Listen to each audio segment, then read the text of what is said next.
sala la bina bingana na ndako pona nini asumu bala sika bazo so ala mbanda na ye mwasi ya mutango ya zui kwa ngala tsanga makambo ngo donc video ya ngwana Zambe na moya olatike mo vanzina mo santu ozinga mina majelo bakoyemela kayotomo pepopa mbote balandi MDGD TV mafuta ya sika nzambe apambola bino sika nyonso ezwami bino ezalinga ewa bino mère Dorcas la grande dame karne tomesana koya kopesa toli kopesa bino ba news ba actualité makambo ezoleka makambo ekosalema boyebi mboka elengi kolala kolamuka makambo ezanga te tovanda quelques jours eloko eyi te mais mote bolamuka boye bombe yindi koto en fait c'est ça affaire Gianni Faye na la Brina. Les amis, dans cette histoire, il y a beaucoup à dire. Il y a manger, à boire, mais tu as l'essentiel. Hein?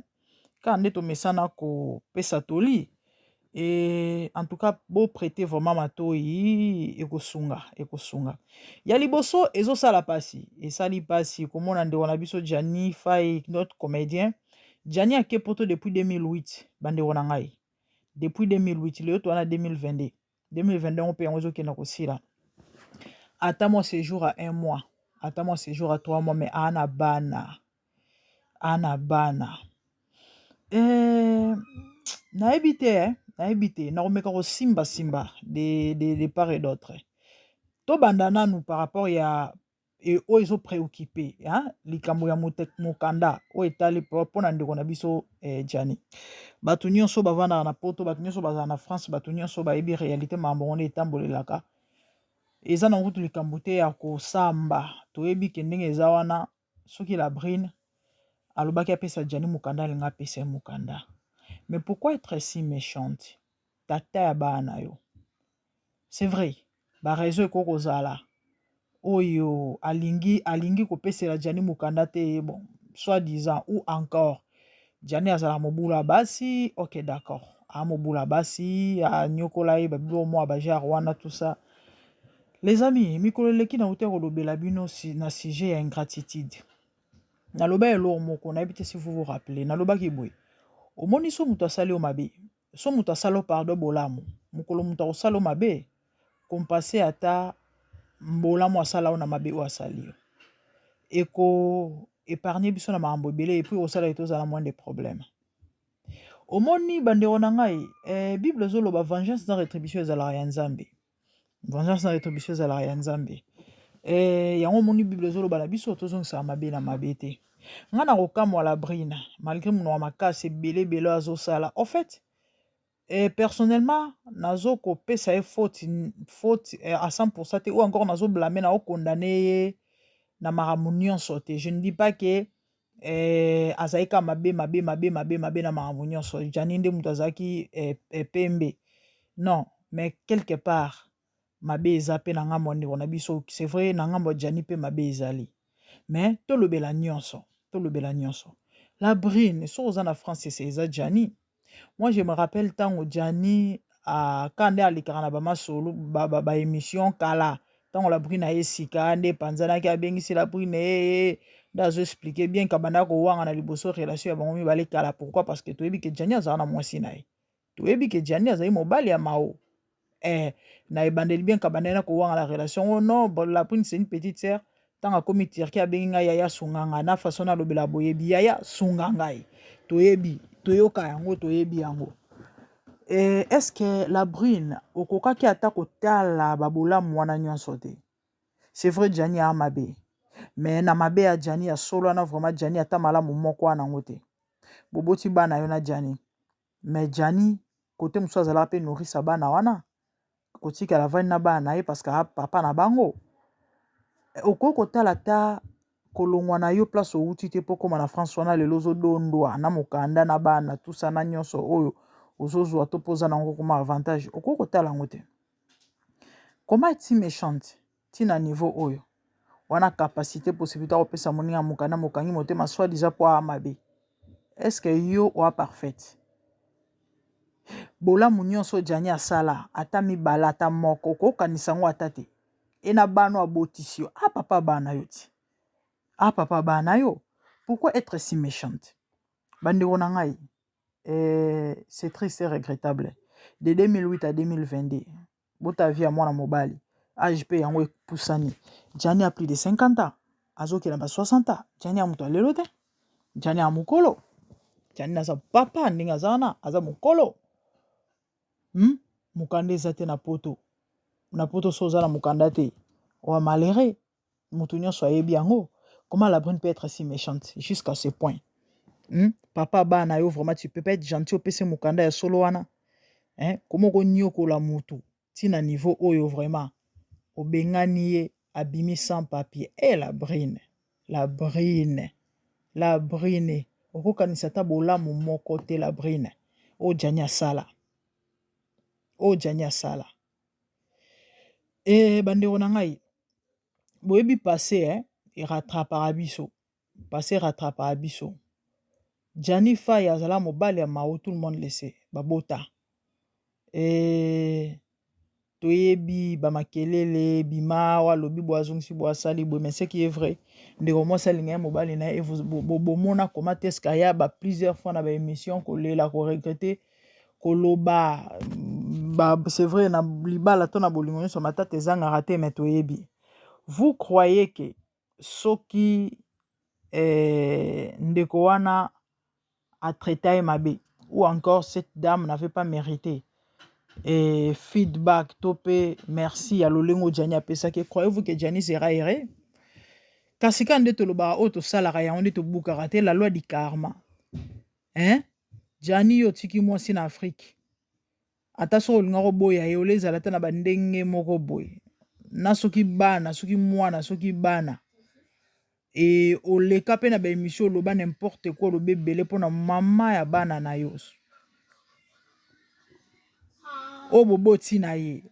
Ata soki boko nga boka bana elingi ezala peut-être na ndenge moko boye. Oya exposa muto lo bebele na ba mamba bakisi banini. Tu crois que na nzambe na likolo ko sepela. Yo anti soki mwana mwasi wana alela to alelaka. Ma misu na ye kita. Et que quelque part elle avait raison. Oza sir oza laire.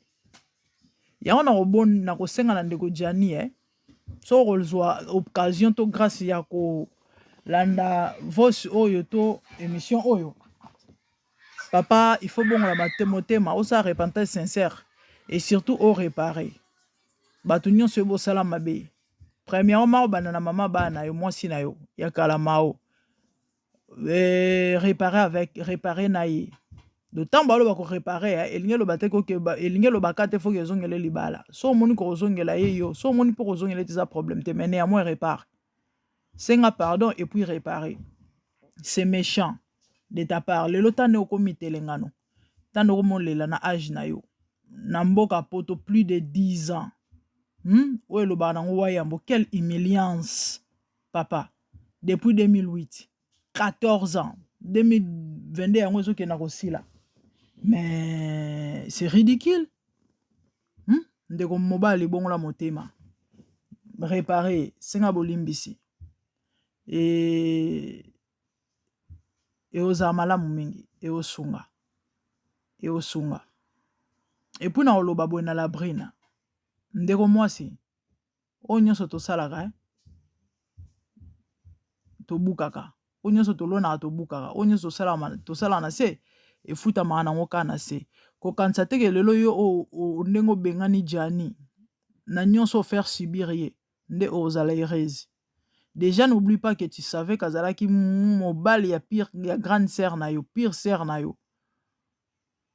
Ozaki conscience depuis Congo depuis Kin, tu couchais avec un homme d'autrui. Oye biango. Yo anti libala nenge et jamais libala ko rapporter au paix. Le tinande bozali na bambutu mataki takende zonga mais eza cause ya bino botika na sima. Parce que Jani azali mobali ya mutu. Yo ekozwa mobali ya mutu. Et ye pas zui atiki ya ye mwasa ke rolinga yo. Yango bomoni botika kozala ere na libala anate. Qu'est-ce que vous croyez? Yango botika kozala ere te mataki takende zonga. Donc même la brune yo pe tu dois réparer. Il faut senga mao pardon. Na mambo yo sala. Il faut pas réparer pour senga pe Jani pardon. ata so libala ne ozonga te eza problème te parce que déjà ezali pe dans libala na yo te. Donc po yo ozala heureuse yo la brine po ozala heureuse ozala bien ndenge ozobeta tolo ozokumisa wana ke non bakomisa yo koko bango bakanisi ke yo nde okotula c'est effectivement tu es jeune effectivement oza jeune wa mwasi kitoko wa mwana moke oza na bachance ebele obala mpe vi mpe osala mais yo kanisi soki pasi eza malamu te mama obika bonheur yango osepela te mama na ngai ezalaka ndenge wana donc détrompe toi à moins ke obongisa o réparer bato nyonso yo salisali mabe osali pasi na motema ozokisi mao même jani yango parce que papa bana yo motema mabe oyo lakisi ye wana kolela na ye eolanda yo so lelo za na poto aza a contribuer ozaki na Turquie que c'est lui qui a fait en sorte que ta poto donc kokanisa te kende ozala heureuse ozwa mobali mo boso ya bandenge nini bokomo vivre pe bosali pe vie pe ozali olali pe pongi na kibo olamungi na kibo détrompe toi eza loi ya sema na moisson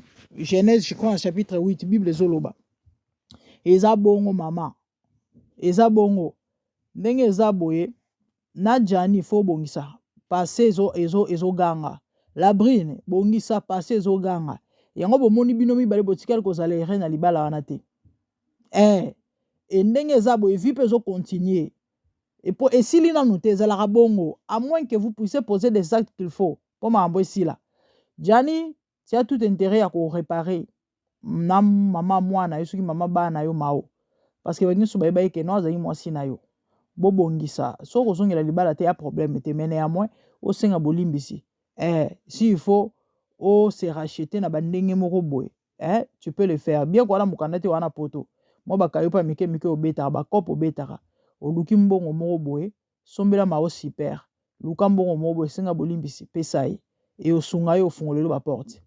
ndeko la brine il faut senga mao pardon il faut senga pe jani pardon parce que sali mabe c'est méchant ce que toi tu as fait so monique ongo sa no vie na yo tu es libre bobana na bino pété mais c'est pas bon ya kotika ba passer à mabe passer rattrapera biso ngana opeso conseil parce que na yebi ba ambo ndenge ezalaka so ozwa chance oyoka voice oyo bandeko boyebi la brine botindela émission oyo so ozwa chance oyoka voice o mama nazo donc en fait eza nzambe nde mutu alingi pas permettre ka pona bolamu na yo mutu nyonso na mokili alinga azala ere mwasi nyonso alinga azala heureuse mobali nyonso alinga azala ere nayebi ke ndenge oza wana ozokonte ozala pe ere ndenge jani azoyeba kozwi mobali mosusu ma chérie détrompe toi kokanisa te ke mobali wana omemelo bonheur ata soki aya mobali malamu mais le fait kaka yo osala olola bamabe moko boye oza no heureuse te eza ndenge wana ezalaka bongo ezalaka bongo do tu dois réparer tu dois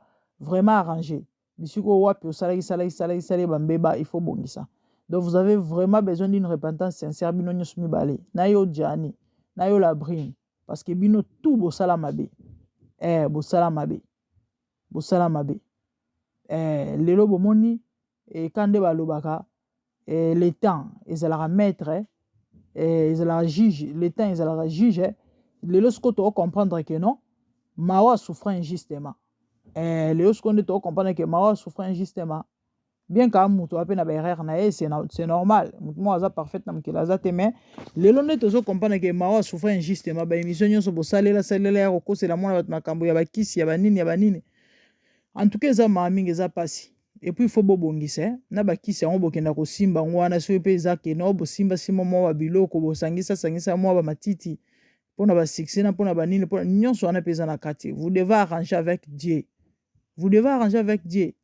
parce que eza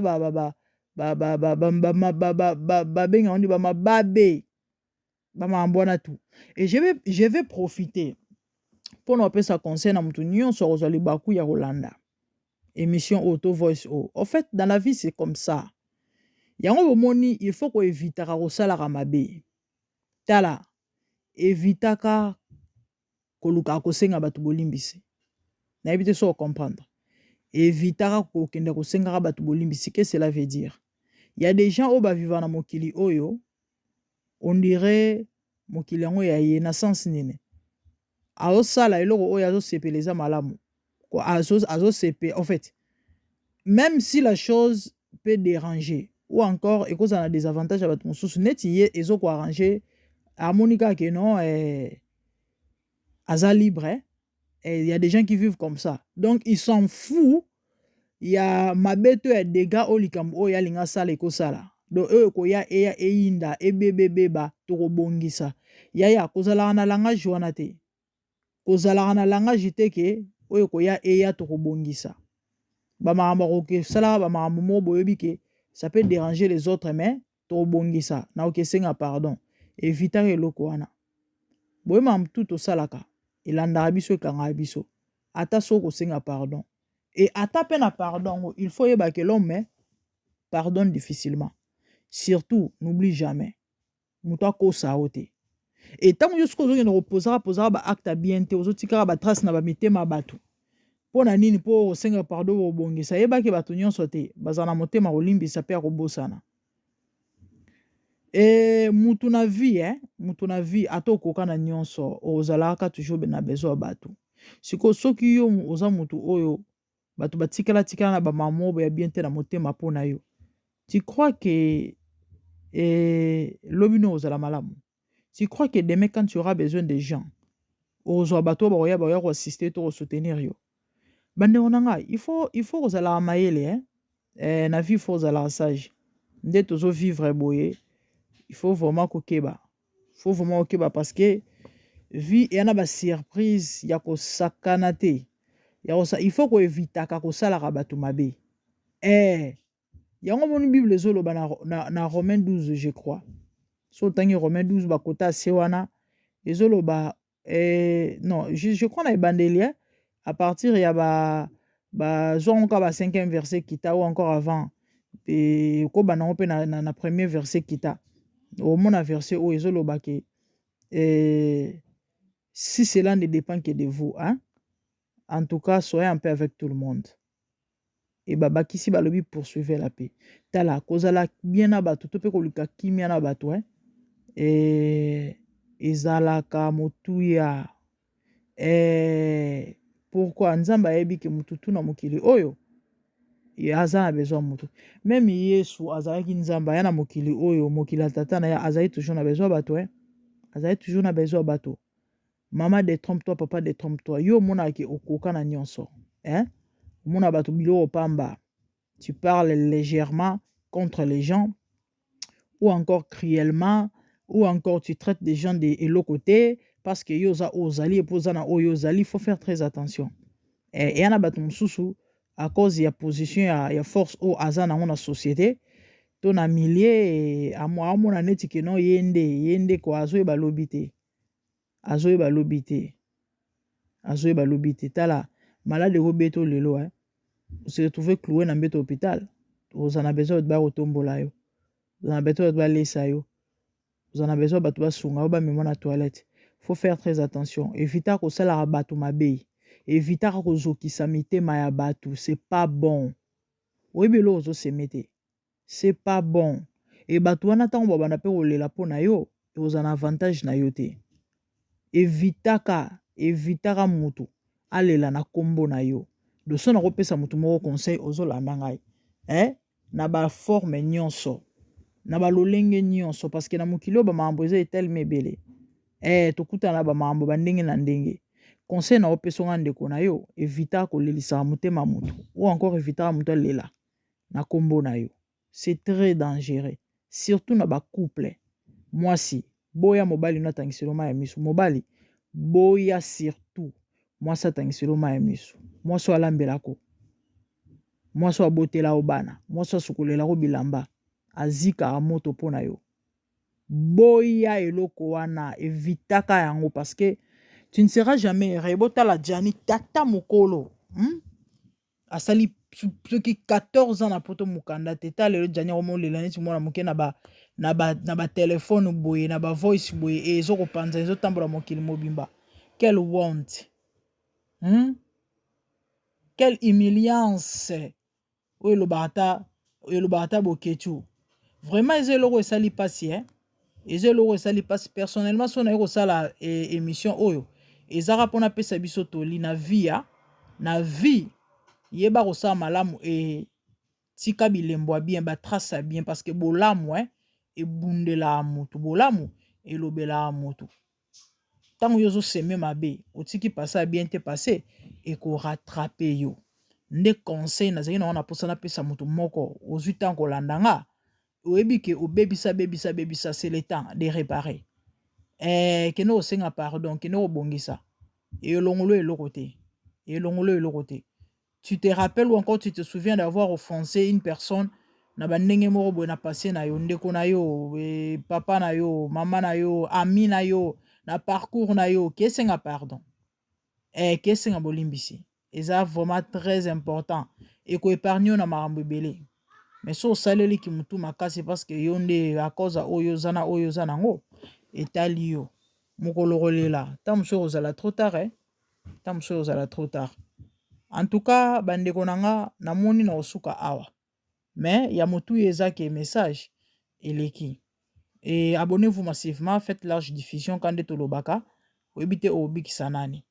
Et nzamba pambola bino, ezaki toli kati na bonzambe avec la grande dame.